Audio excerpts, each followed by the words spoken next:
Welcome to my home library here in my study where I study things. I decided to do this lesson because the other half of the class got it, and because we didn't have school last Monday, I wanted to make sure that you got this book too, because it's a really great book. Let me show it to you. It's called The Smallest Girl in the Smallest Grade, and there she is. Her name is Sally McCabe, and she has her hand up in the air like she has something really important to say. And we're going to find out what that is when we read it today. But the other thing you need to know about Sally before we read is that she's good at noticing things.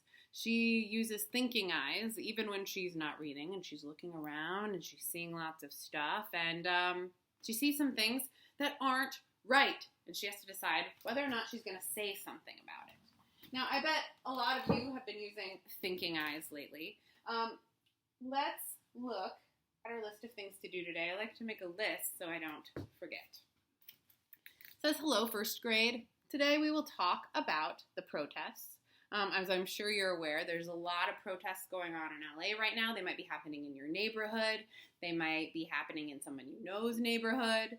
And they're actually happening all over the United States right now. And so part of my job as your librarian is to make sure you have good information about what's going on right now in your community. And two, then we're going to read The Smallest Girl in the Smallest Grade. So, what are you noticing right now? What are you seeing? What are you thinking? What are you feeling?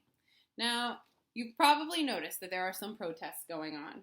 And depending on what you know, they might make you afraid or sad or angry, or they might make you want justice. That means where, they fix the thing that went wrong. And so here's what I need you to know about. You should know why people are protesting, and you should know what protesting looks like. So you need to know that people are protesting because police are hurting and killing Black people. That's really serious, right? I think that hearing that is upsetting. And I think it's upsetting because we all know in our hearts that all people should feel safe and be treated fairly. If you're at home right now and you agree, just go ahead and give me one of these. Yes. And the other thing you might be thinking is what's written on this arm. It says, what can I do to make things better? You're probably like, Stephanie, I'm just a kid. What can I do? What protest choices do I have? And so, because you know this is wrong, right? Police hurting and killing Black people. So, I wanted to tell you about some of the choices that you have as a small person to use your voice when you see something is wrong or not right.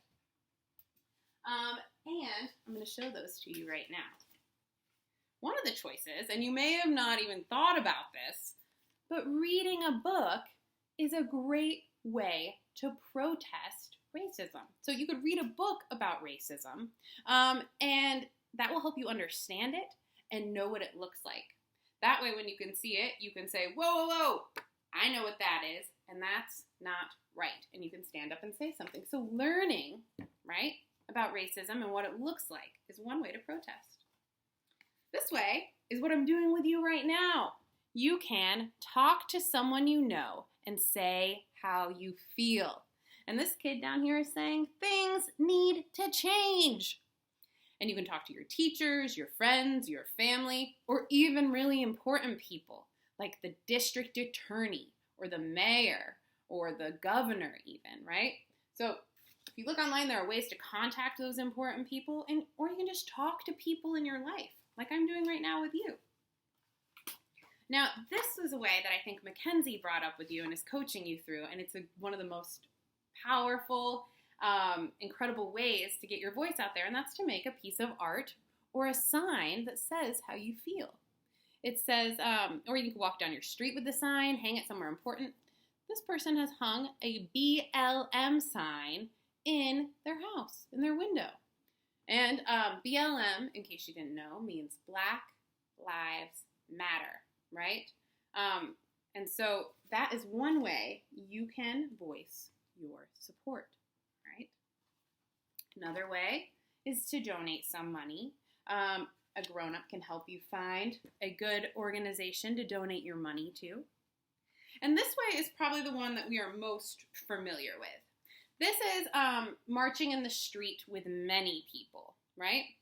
Going to a peaceful protest, carrying a sign, and saying what you think is right and what needs to be done. So this is probably the kind that we're most familiar with. And yeah, most of the time, these are really peaceful. And they're wonderful, and they do make change, all right, in the world. Now, this next one I'm going to show you is kind of a controversial one, but I want you to know about it because I think you might see it, all right? And this one is destruction of property.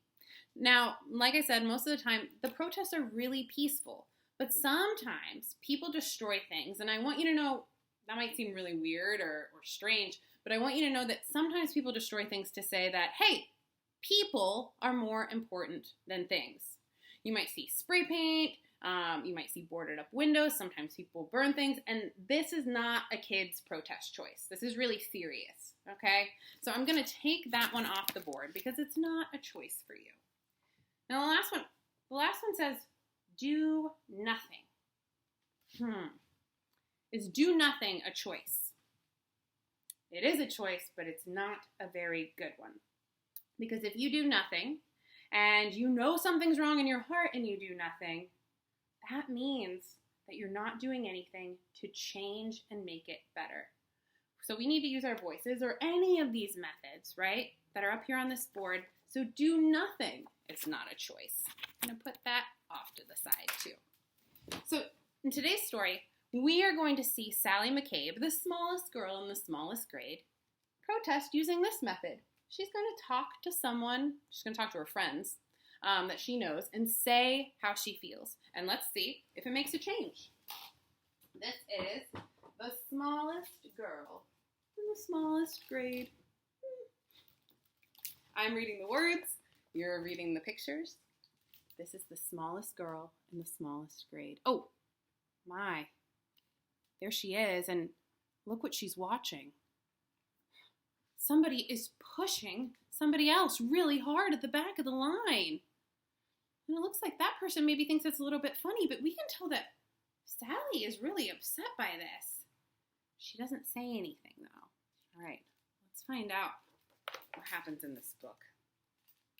Now, hardly anybody noticed young Sally McCabe. She's even hard to find here on the playground, amidst all the, pushing and fighting and jump roping. Oh, but there she is. There she is. But hardly anybody noticed young Sally McCabe. She was the smallest girl in the smallest grade. And maybe people barely notice her because she barely peeks up over the desk there.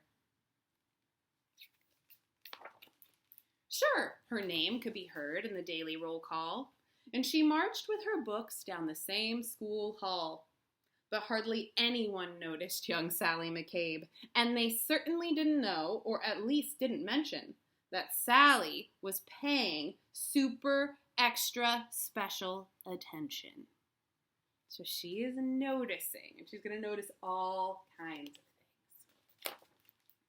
She noticed the abandoned kite with the tangled string. She noticed that there were 27 keys on the janitor's ring. She noticed leaves as they turned green to gold in the fall. And she noticed Tommy Torino when he was tripped in the hall. This looks like it was on purpose, too. I think that's maybe the 4th or 5th unkind thing we've seen at this school. What is going on? It's not just one thing. She watched wildflowers as they tipped toward the light and heard the howl of a hound dog late one night. Ow, ow, ow! She was there when the stray cats, who normally fought, conducted a meeting in the church parking lot. So she's noticing night sounds and secret animal meetings too. Ooh, but she's also noticing things like this. She saw Kevin McEwen get pushed off the slide and the oncoming tears that he wanted to hide. Look at her face. How do you think she's feeling here when she sees other people being treated this way? Now, did Sally get pushed down the slide? No. But she saw it happen to somebody else, right? And she knows it's not right. Well, and she'll never forget that parent-teacher day when Billy's much larger father suddenly dragged him away. But through all the mean words and all the cold stares, no one even noticed that Sally was there. And they certainly didn't know, or at least didn't mention that Sally was paying super extra special attention.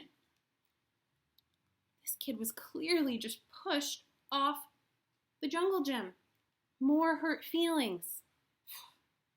This is all piling up inside of Sally. She'd seen how a whisper could make someone cower, like a bulldozer crushing through fields of wildflowers. And it kept piling up, this discarded debris, those beautiful kites getting tangled in trees. And so this is what it feels like inside her, like a bulldozer just plowing through flowers, and it's all piling up inside of Sally. So watch what she does. So, on February 3rd at 11:29, Sally stepped straight out of the lunchroom line. There's an unkindness on this page maybe happening too. Use thinking eyes and see if you can find it. All right, she's going to step out of line. Here she goes. She said, I'm tired of seeing this terrible stuff. Stop hurting each other. Enough is enough. All right, look, everyone's looking at her. Now, a few laughed out loud or just didn't care that there was some girl with her hand in the air. But then something super extra special happened that day as Howard O. Henry set down his tray. What do you think this kid is about to do? He's got his hand up too. I think he agrees with Sally that we've got to be kinder to each other, right? She had seen so many hurtful things, and she finally said something, and maybe this boy had seen it too. Like waves rolling in one after another. First Molly rose up, then Michael's twin brother. It was Tyrone, Terrence, and Amanda and Paul who pushed out their chairs and stretched their arms tall. From the friendly lunch lady with the dishes she carded to that new third-grade teacher who had recently started. Yes, everyone there, even Principal Claire, joined little Sally with their hands in the air. And though hound dogs were destined to howl in the night, and most stray cat meetings would end up as fights, and kites would continue to get stuck up in trees, they all felt for a moment like the janitor's keys, fastened together with a heavy steel ring that held all the secrets to unlock everything. So when they all came together and said, we've got to do better and treat each other better, they felt like these keys all fastened to the same ring. That's a powerful feeling. Right. Now let's see, in the beginning of this book, people were not very kind to each other at this school. So let's see, now that Sally spoke up and said something, if things have changed here. As the world returned to the way that it was, Sally noticed a difference, as she normally does, when Billy paused briefly to open the door for Mrs. O'Connell and 17 more. Opening the door for people is a good start. Or when Molly scooched over to make some space on the coral riser for Ellen and Grace. These moments that often get taken for granted, a wildflower appearing that no one had planted.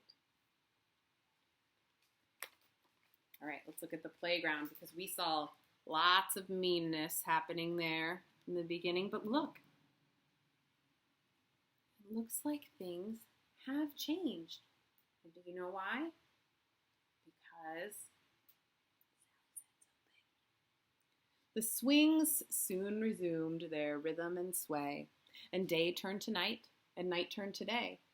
And people remembered and would quite often mention that Sally had been paying super extra special attention, and how the world could transform and a change could be made by the smallest girl in the smallest grade. And that is the end of our story today, friends. So, Sally made a change, not by doing nothing, but by talking to the people she knew and saying how she felt.